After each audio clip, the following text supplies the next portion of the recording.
It is Kūhiō Day. You may have a day off from work. It's a holiday for your kids if they go to public school. So this is the perfect time to think about the legacy of Prince Kūhiō. Civil Beat's Kirstin Downey joins us live from D.C., which, believe it or not, is the perfect place to start because he spent a lot of time there, right, Kirstin?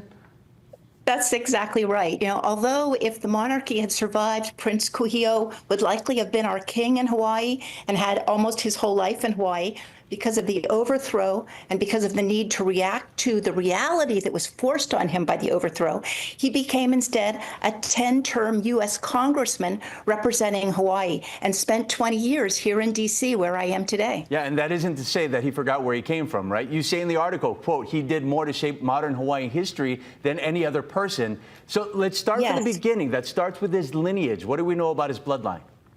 Yes, well, I think the thing that makes him, gives him the highest claim to elite status is that his great-grandfather was the chief, the great Kauai chief, Ka'umuali'i, who was hugely admired in his time and was really the only chief in all the islands that successfully fended off the attacks by Kamehameha to protect his own people. So Ka'umuali'i was greatly respected. Kūhiō is descended from that line, that royal line.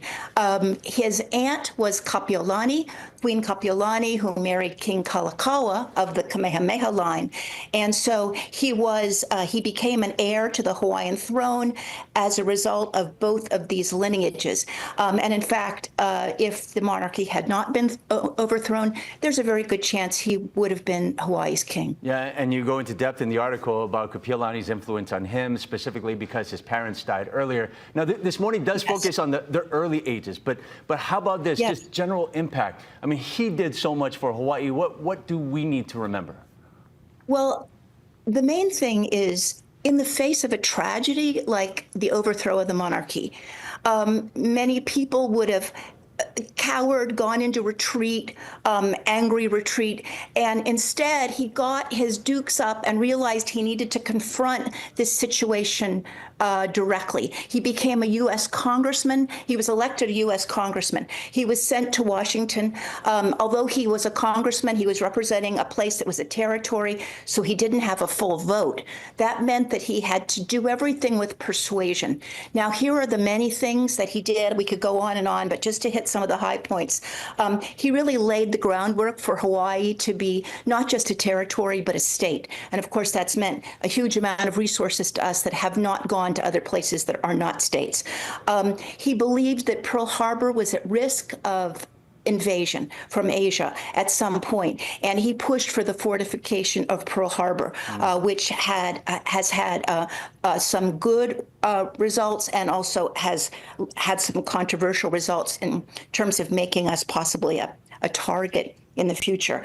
He created the Department of Hawaiian Homelands.